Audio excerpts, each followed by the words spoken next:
Assalamualaikum warahmatullahi wabarakatuh. Halo anak-anak semuanya. Semoga kalian tetap dalam keadaan sehat dan tetap bersemangat untuk mengikuti kegiatan belajar meskipun dilakukan secara online atau daring ini. Nah, anak-anak, di sini bersama saya Ibu Anastasia Putri, selaku guru PPL kalian, akan membahas mengenai materi terakhir dari bab permasalahan sosial, yaitu tentang kesenjangan dan ketidakadilan sosial.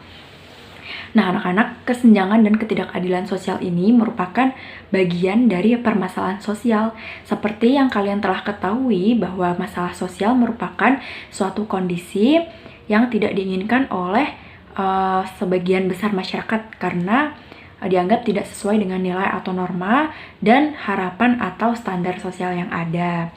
Nah, dalam topik bahasan yang pertama, kita akan membahas terlebih dahulu mengenai kesenjangan sosial, yang mana di sini kita akan mengetahui tentang pengertian kesenjangan sosial, kemudian faktor kesenjangan sosial, dan upaya dari penanggulangan kesenjangan sosial. Nah, kita langsung saja ke topik bahasan yang pertama, yaitu tentang pengertian kesenjangan sosial. Jadi, apa sih yang dinamakan dengan kesenjangan sosial itu?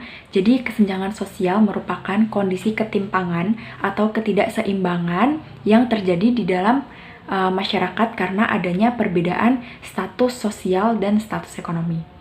Nah, di sini kesenjangan sosial ini menjadi suatu masalah sosial karena menciptakan jurang pemisah di antara masyarakat, karena masyarakat ini terdiri dari masyarakat kelas atas, masyarakat kelas menengah, dan masyarakat kelas bawah yang sangat terlihat jelas sekali perbedaan-perbedaan di antara mereka. Nah, kesenjangan sosial ini mengacu pada cara pengkategorian berdasarkan karakteristik usia, jenis kelamin, kemudian kelas sosial, dan etnisitas yang berkaitan dengan akses layanan dan produk sosial, misalnya pendidikan, kesehatan, sumber pendapatan, dan juga pasar tenaga kerja. Jadi, di sini terdapat adanya perbedaan atau bisa dikatakan sebagai kurangnya kesempatan bagi masyarakat, terutama masyarakat kecil atau masyarakat menengah ke bawah untuk mengakses layanan dan produk sosial yang telah Ibu sebutkan tadi. Jadi, bagi masyarakat yang mungkin secara finansial baik, mapan, kemudian secara pendidikan tinggi, itu maka akan lebih mudah untuk menjangkau akses dari layanan dan produk sosial dibanding dengan masyarakat kecil. Semakin besar perbedaan dalam mendapatkan kesempatan untuk mengakses layanan dan produk sosial tersebut, maka semakin besar pula kesenjangan sosial yang terjadi. Nah, kemudian mengapa kesenjangan sosial ini bisa terjadi di masyarakat? Ada beberapa faktor yang menjadi penyebab terjadinya kesenjangan sosial ini. Yang pertama ada faktor demografi, yang kedua ada faktor pendidikan, yang ketiga ada faktor kesehatan, dan yang terakhir ada faktor ekonomi. Nah, kita akan bahas satu persatu faktor-faktor yang menyebabkan terjadinya kesenjangan sosial ini, mulai dari faktor demografi. Faktor demografi ini berhubungan dengan kependudukan, entah persebaran penduduk, kemudian pertumbuhan penduduk, atau kepadatan penduduk. Nah, bisa dilihat bahwa masyarakat di Jawa ini jumlahnya lebih banyak dibanding dengan masyarakat di Papua, sehingga hal tersebut juga berpengaruh terhadap produktivitas kerja bagi masyarakatnya. Nah, terkadang juga daerah yang kepadatan penduduk tinggi itu lebih maju, entah dari segi pekerjaan yang beragam, kemudian dari segi pendidikan, kemudian dari segi fasilitas kesehatan yang memadai, dan lain sebagainya. Nah, hal tersebut tentunya menimbulkan yang namanya kesenjangan sosial di antara masyarakat. Yang kedua adalah faktor pendidikan. Jadi, pendidikan merupakan kebutuhan bagi setiap manusia, dan pendidikan juga berhubungan dengan pembangunan SDM atau sumber daya manusia yang diharapkan dapat membawa pada keadaan yang lebih baik atau pada kemajuan. Namun, pada kenyataannya, pendidikan di Indonesia ini belum merata. Bisa dilihat bahwasanya fasilitas pendidikan, sarana prasarana di kota itu jauh lebih baik dibanding dengan pendidikan yang ada di desa terpencil atau di daerah-daerah terpencil seperti itu. Nah, ini juga menimbulkan kesenjangan sosial di masyarakat. Kemudian yang ketiga adalah kesehatan. Nah, kesehatan juga merupakan kesejahteraan bagi masyarakat. Adanya perbedaan sistem kesehatan di daerah-daerah seperti jangkauan kesehatan yang kurang meluas, kemudian dari segi biaya yang mahal, pelayanan kesehatan yang tidak memadai, dan fasilitas yang tidak memadai.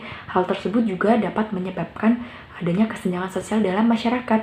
Nah, ada yang bilang bahwa masyarakat miskin itu tidak boleh sakit karena biaya kesehatannya tuh yang mahal. Nah, itu kan salah satu bentuk kesenjangan yang ada di masyarakat dalam bidang kesehatan ini. Yang terakhir adalah ekonomi. Nah, ekonomi ini berkaitan dengan pembangunan ekonomi yang tidak merata. Berbicara mengenai ekonomi berarti ini sangat berkaitan dengan pendapatan. Pendapatan ini kan nantinya digunakan masyarakat untuk memenuhi standar kebutuhan hidup mereka. Nah, jika bagi masyarakat yang memiliki pendapatan yang baik, stabil, itu mungkin tidak masalah, namun akan menjadi masalah bagi masyarakat yang mungkin secara pendapatan itu kurang, kemudian mereka juga kurang mendapat kesempatan pekerjaan karena persaingan di dunia kerja yang begitu ketat membutuhkan pendidikan yang tinggi dan lain sebagainya. Itu juga termasuk bentuk kesenjangan sosial yang ada di masyarakat dalam bidang ekonomi. Lalu, bagaimanakah upaya dalam menanggulangi adanya kesenjangan sosial di masyarakat ini?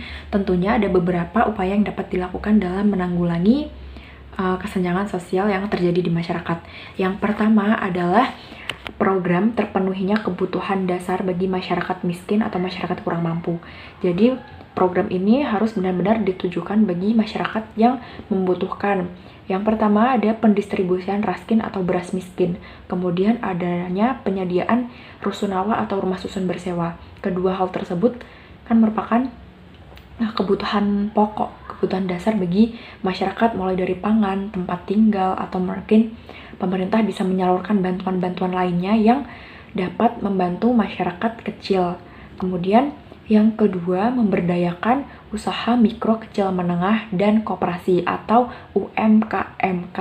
Jadi pemerintah memberikan bantuan berupa kredit atau permodalan bagi masyarakat yang sedang merintis usaha. Hal tersebut perlu dilakukan karena sebagian masyarakat Indonesia juga bekerja pada sektor informal, entah itu sebagai pedagang asongan, kemudian mereka membuat usaha-usaha rumahan dan lain sebagainya.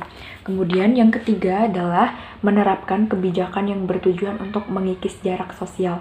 Jadi ini misalnya adanya pesta rakyat dan pembangunan taman kota. Tujuannya adalah untuk mempertemukan masyarakat tanpa memandang status sosialnya. Jadi masyarakat dapat berbaur menjadi satu tanpa harus membeda-bedakan status sosial atau melihat status sosial masyarakat itu sendiri. Nah, yang terakhir atau yang keempat adalah pemberantasan korupsi.